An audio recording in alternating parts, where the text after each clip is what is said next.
One of the annoying pain points of having a projection-based home theater setup is waiting for long HDMI sync times. And projectors are notoriously take longer in this regard than flat panel TVs. I have no problem at all with my LG OLED in the living room changing between different formats of HDR, changing between different frame rates and resolutions, because the blackout, while prevalent, comes and goes so quickly. But in a projection home theater, you could literally be sitting for many seconds, tens of seconds, dozens of seconds, waiting for all of the syncing, all of the renegotiation and signaling to complete between your source devices and your projector, depending on what you have, brands, makes, and models and all that. I don't know why it is that projectors are so notoriously bad for this, but it's what we have in this hobby to deal with.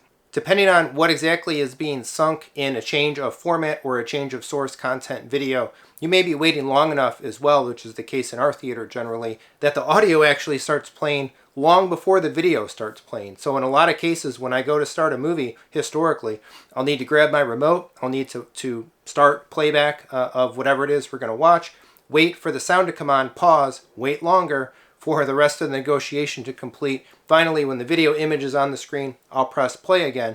Otherwise, we can go, again, a pretty considerable amount of time looking at darkness, looking at blackness, but hearing the thing that we are expecting or hoping to already be watching. So I want to demonstrate some of this in this video, but I'm going to highlight here how something like, or specifically, the madVR, this is the Mark II NV Extreme, can basically take these sync times, take the presentation of your video signal down to virtually nothing if you use a specific combinations of settings on your source devices along with the madVR, and as well employ Motion AI to compensate for some of the settings. It's just another one of those kind of really cool aspect, bonuses, benefits essentially of having a video processor, and in this case specifically having a madVR in your home theater setup. Some of these optimizations and elements that I'll be talking about are things that maybe you could employ a little bit of in your specific settings and configuration without a madVR, but to get the whole gamut, to get the whole shebang of what I'm going to demonstrate, you're going to need a device like this. So without further ado, let's move this over to the theater. All right, so here we are in the Techthusiasm theater, and we're going to demonstrate this first with the Apple TV. What I'm going to show is all applicable actually to Apple TV and Kaleidescape. So when you're going to use a source device, you're going to start playback of a movie, a TV show, whatever it may be. There's a number of things that could play a role in the video image taking time to show up, the HDMI synchronization taking time to happen between your source devices and your display device. In this case, I've got my JVC NX7 projector, and again, we're using a latest model Apple TV 4K right here. Stuff to keep an eye out for is changes in resolution, changes in frame rate, changes in color space, changes in SDR to HDR to Dolby Vision. All of those can play a role, and the more you compound, basically, the more renegotiation, the more synchronization that has to happen between the source device and the display device, the longer your blackout is basically going to be.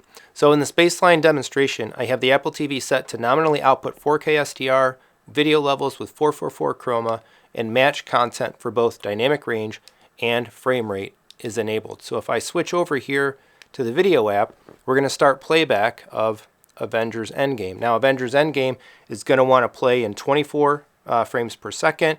It's going to be 4K, so there's not a resolution specific change. It is going to want HDR, and we are going to have changes in the color space as well. That will be negotiated through the madVR to the projector, and all of these changes have to take place. So if I start this, 1001, 1002, 1003, 1004, 1005, 1006, 1007, 1008, 2009, 2010, 11, 12, come on baby, 13, 14, 15, 16, 17, there we go. 17 seconds roughly, and now I'm going to back right out of the movie back to the menus. It's going to take nominally just as long because it's making the same changes just to get back to the menu there. That's basically an eternity when we're ready, everybody's ready, we're sitting in the room, start the movie. Time goes by very slowly when you're sitting in the dark with a bunch of folks. And it gets even worse potentially too if you're using other elements of your projector, and in this case a JVC, like the color filter. I don't have a color filter moving in and out, but that action would even add a little bit more time to this whole thing, let alone if you were doing lens memory recalls to go from a 16:9 image like this is to the scope aspect ratio that the movie itself would be playing in, and it really does. It adds up to a lot of time. So how can we reduce this? How can we improve this? And how can we make everything work just a little bit better? And what that boils down to is essentially trying to standardize all of the formats, and in particular with the madVR, having the format standardized between the video processor and the projector is one thing, but then having the video formats standardized between the source device and the madVR is the other. So one of the things that we can do here right away is basically in a projection setup, and I wouldn't do this in my living room again because I'm completely fine with instant or fairly like less than 1 second black screens up there, is to run the device, run the Apple TV always in HDR mode. SDR can be sent in the HDR container. I know some purists, maybe some folks wouldn't necessarily like that recommendation, but if you don't like black screens or you like black screens less, then maybe this is actually a good setting for you to use. The other thing that I'm going to do when I specify the format, the output, the standard format output of the Apple TV here, is it's going to be all the way at the bottom, but I'm going to go looking for 4K HDR at 24 frames per second. There's 25. There we are, 23.976 if you're in a North American video standard. That's the frame rate of movies. That's the frame rate of most high-end television series and the like. So I'm going to have the Apple TV actually run standardized in 4K HDR 24 FPS. Now it's going to set up to put that output format. So we're going black here. It's going to have to renegotiate and resync this. Take a second, almost probably just about as long as the last negotiation because it's really working on resyncing the same elements and the same things. Okay, and we're back just in time actually to go ahead and accept it. So now by default, I'm going to go all the way back here to the menus.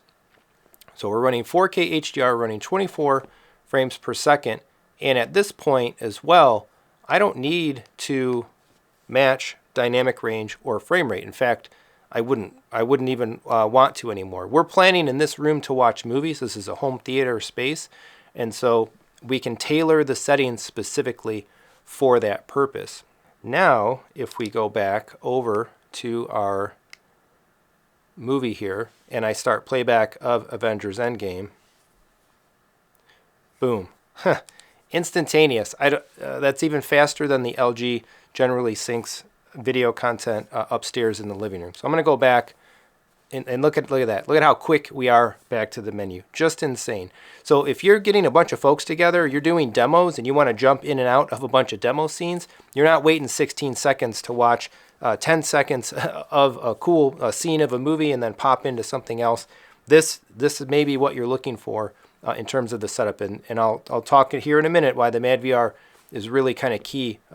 The key element to making it work the way it's supposed to. I want to demonstrate that one more time just to show how quick it is again. Playback, instantaneous playback, instantaneous menus. In fact, the menus are almost starting to be visible before the video image is all the way off the screen.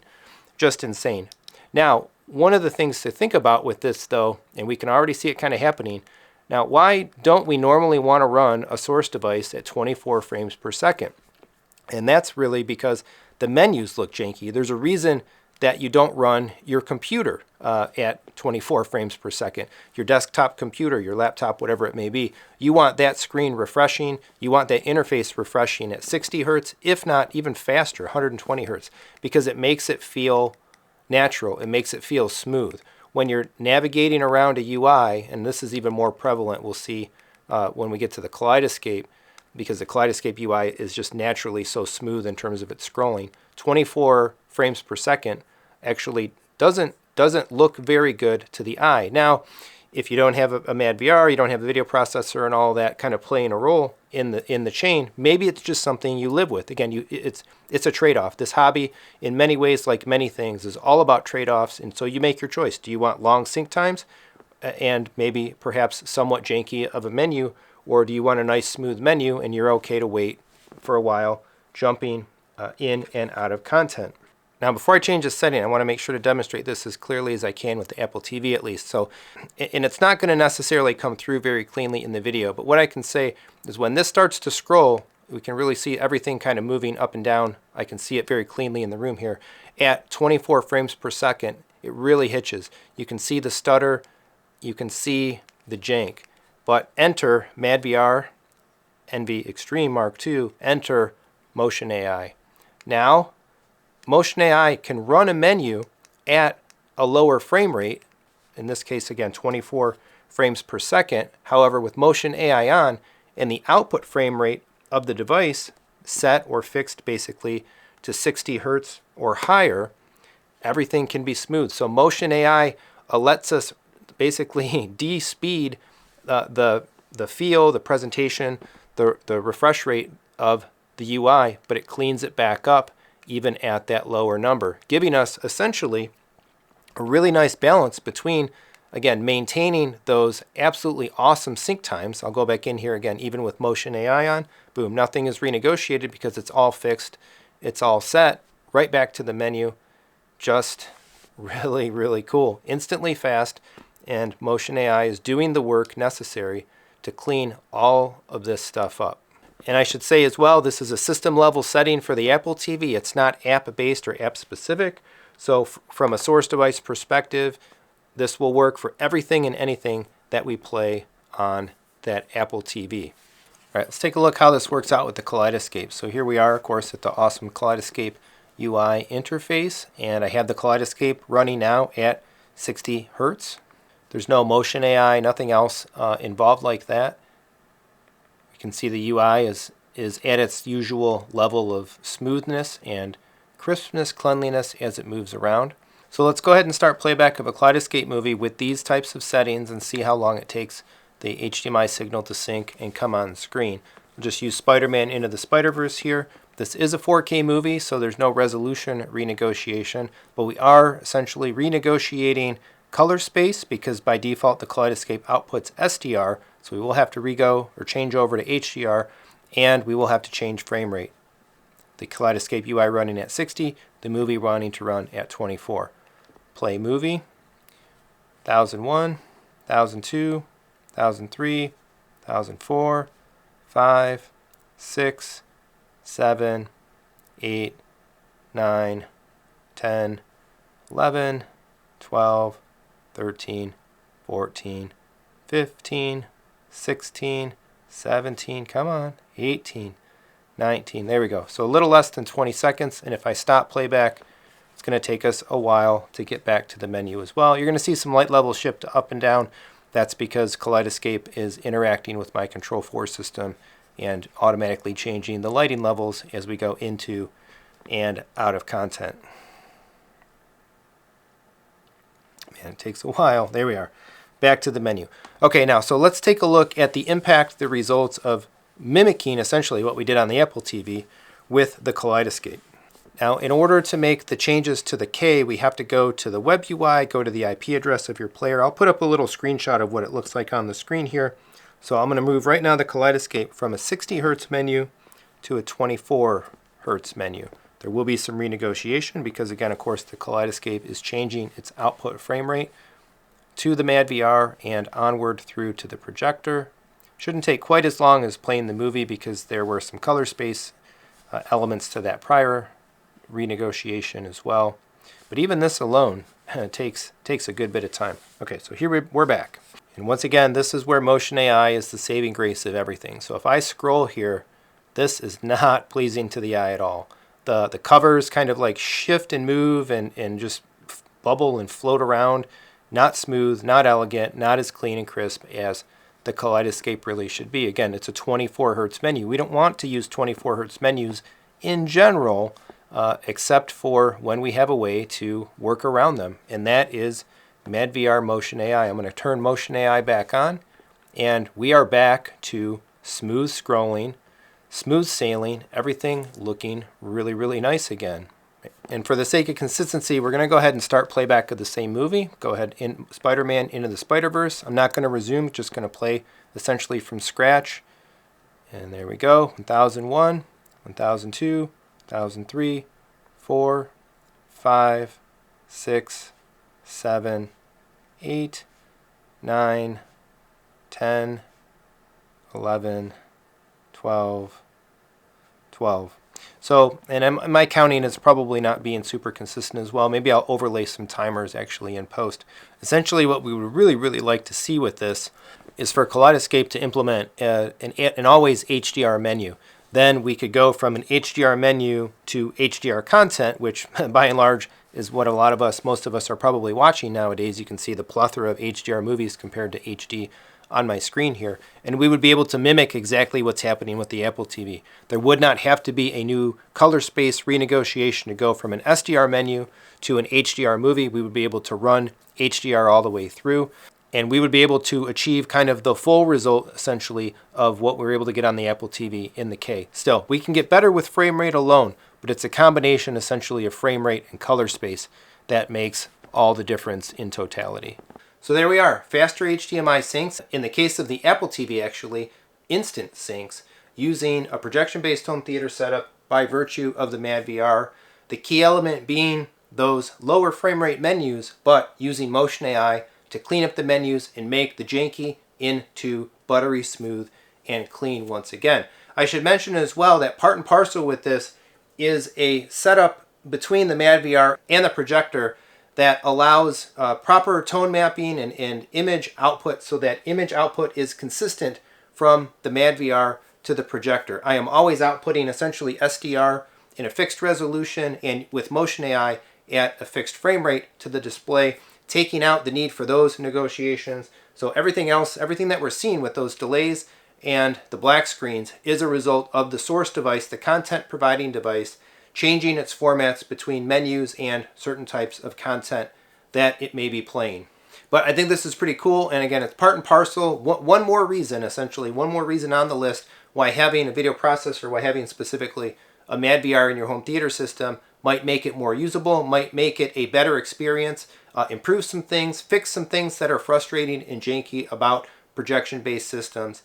Check out the other videos on the channel. I've done a whole bunch more, and I'll do more coming up as well. Deep dives, settings, operational aspects and elements, kind of demonstrating what the madVR is all about, how it works, and how you actually employ it with the things in the rest of your system to accomplish goals, fix problems, and basically make the home theater projection-based experience just as great as it could possibly be. Of course, if you want to buy any of this equipment, I've got friends, I've got channel partners. Audio Advice is a great source for the madVR.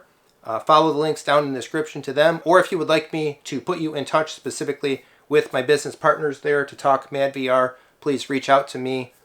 Contact information is in the description below.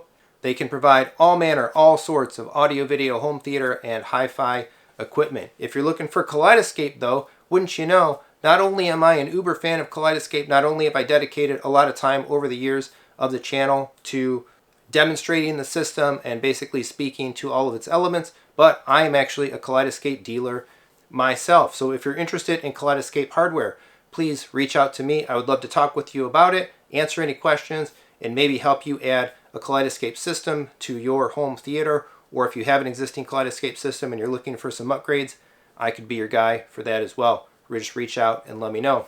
Otherwise, please do all that regular YouTube stuff. Like, subscribe, hit the bell, share the video. Leave a comment. Let's discuss. Do you have a madVR? Are you using it with lower refresh rate menus? Are you using it this way? What do you think about it? How does it work? Share your thoughts, experience, and all of that down in the description so other folks that may be considering something like this get more insight, more feedback, and more information that could prove to be very useful to them. Thanks so much for watching. Come on back for more home theater discussion, more madVR deep dive kind of stuff, and fun. Thanks.